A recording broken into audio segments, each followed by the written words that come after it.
Hi my friend, it's Pat Sloan here with my daily video, and today we have Button Love. If you're not familiar with this, the Fat Quarter Shop runs a button club, and they have been doing it for quite a few years now. I think I'm working with them in their 4th year. This is like, I think, wrapping up the 4th year next couple months, and they are using Just Another Button Company buttons, and they have little collections that they put together. And what I do is when the collection comes out about a month later, I put out a pattern to go with it in conjunction with the Fat Quarter Shop. So the Button Club runs every other month right now, and this month, the last one that they put out was called Love Notes, and it comes with this round container of really cute buttons, which I'm going to show you, and then another smaller pack. They call them Sprinkles, which I think is super cute. And then I designed something. So this month I took the inspiration from the pink. There was lots of pink, and there was an adorable little snowman in there. There were actually 2 of these buttons. These are all, whoops. These are all handmade at the Just Another Button Company. Aren't they precious? Look at that. He's so cute and pink. So this is what I created, was a little love rainbow mug rug. So I'll put it down here. Let's take a look. I just think it is so darn cute. So these are the buttons that came with it, that are the sort of the inspiration buttons. This year they all have the letter buttons, which are fabulous, so that you can actually buy those anytime that you want, so that you could put them on any kind of project. There's the other snow person. I think one's maybe supposed to be a boy, one's a girl. They're just super cute. Can you see this good enough? Let me just come in here a little closer. There we go. The heart has double buttons, so it's a bottom button and then this little flower on top, and this is another flower that they form. So let me we're going to put them up here. I'll just move. There we go. Can't see them on there, so I guess you can. So then they have a letter, and they had a little balloon. So there's like a little balloon, which would have been cute. So I could have, if my project had allowed, I could have had a little balloon with the snow person. Some more flower ones.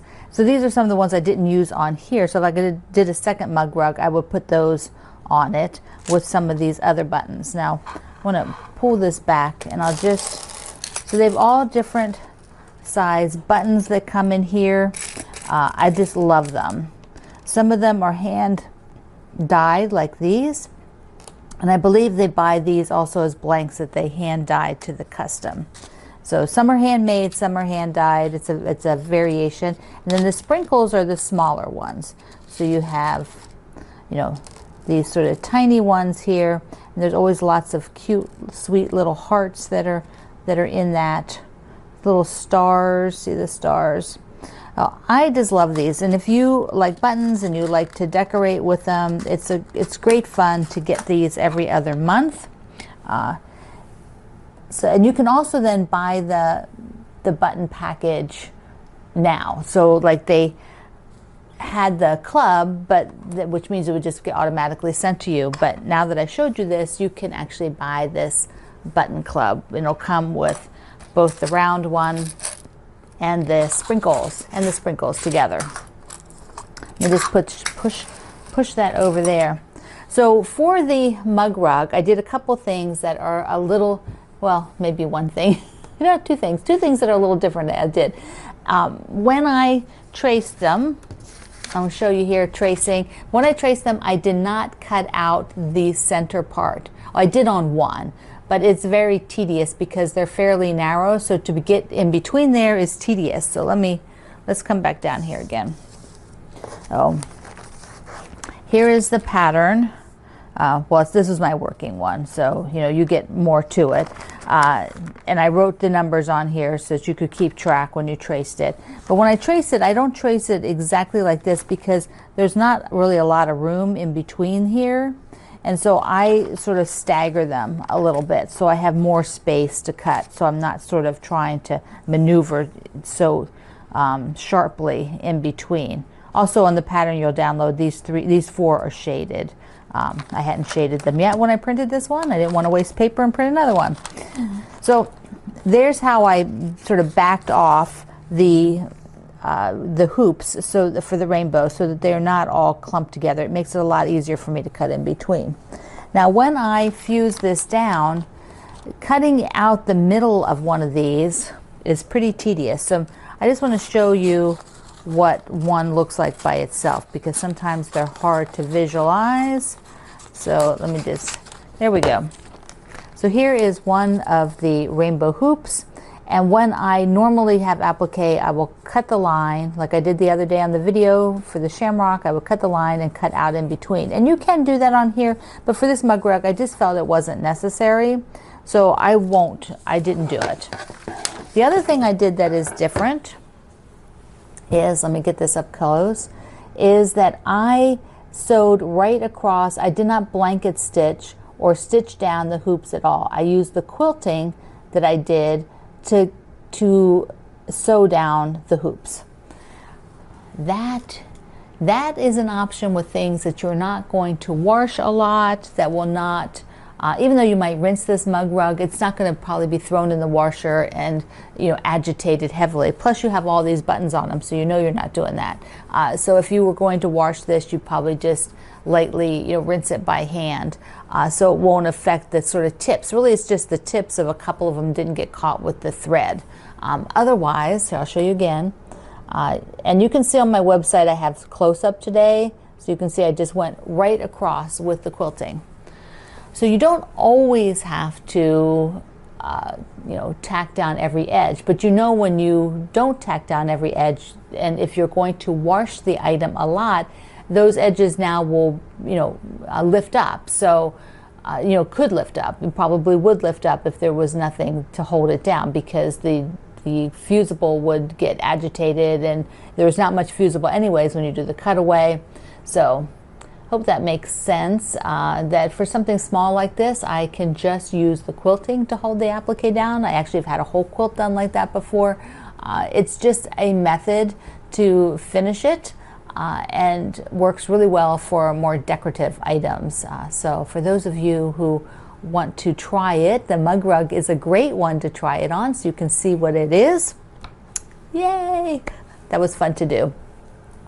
Okay, the shamrocks. I have all 4 shamrocks done, sewn together, and I started the border. So I've got one set of green squares, and now I'm trying to decide, my original thought was to do 3 sets of green.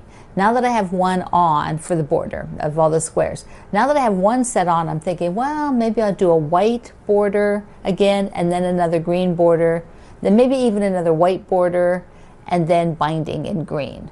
So that would just be 2 rounds of the squares. Why?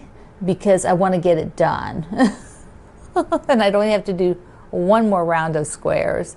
And I have enough of the white to do the extra strips. So I'm thinking about that, because then it's a little different and it's a little lighter.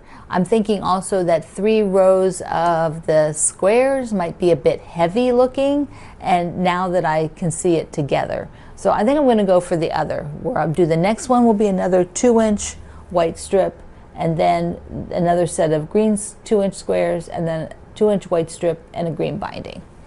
And that will be a nice size, and I can get it quilted. I'm going to quilt it with the wave stitch. I'm into the wave right now. That's what I'll be doing. Got to do that. Yesterday I did not work on UFOs at all. I wasted a day. I had to do other things, and it just got to the point where I was too tired to do that, so I worked on the shamrock instead in the evening. So tonight it will be the flower quilt, which is sitting over there. So the flower quilt has to get started. That's gonna, my walking foot is out, and I will start quilting that one. Okay, what else? I had a question on lighting from, oh, I didn't write their name. So, sorry. But a few people asked me what kind of lighting I use in here. I have a vaulted ceiling. So you can see when I go up, up, up, up, up, up, up, I have a room that's off the back of my house. And there you go. It's a vaulted ceiling. The house came with this room. This is the family room of the house. Has a fireplace on the other side behind the quilt that hangs on the wall.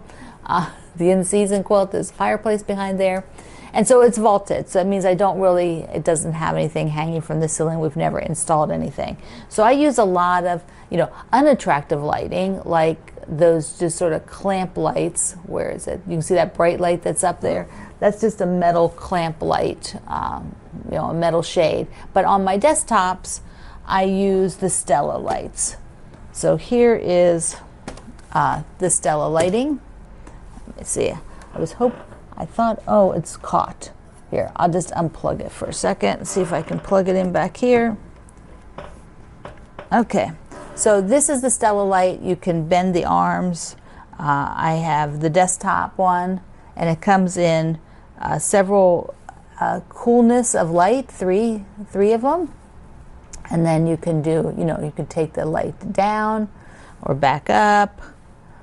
And it's a touchpad, which I really like. So you just touch it and it turns on and off. So these are the Stella lights. I use a bunch of these. And then I also have a standing light that goes over my table. And I'm going to pop a picture here of that one. And it's on the other side of my table. And so it's not real tall, and it's a more focused light, but it gets higher up off the table than this tabletop Stella light. So that is the type of lighting I use in here. I wish, it'd be nice to have like a lighting expert come in and do sort of, the in-ceiling lightings or something like that. But that's probably never going to happen. So that probably won't ever do that. This works, and once you find something that works, you just kind of keep doing it, right? That was a good question. So if you're looking for tabletop lighting, I really like these Stella lights. So I hope that helps you some.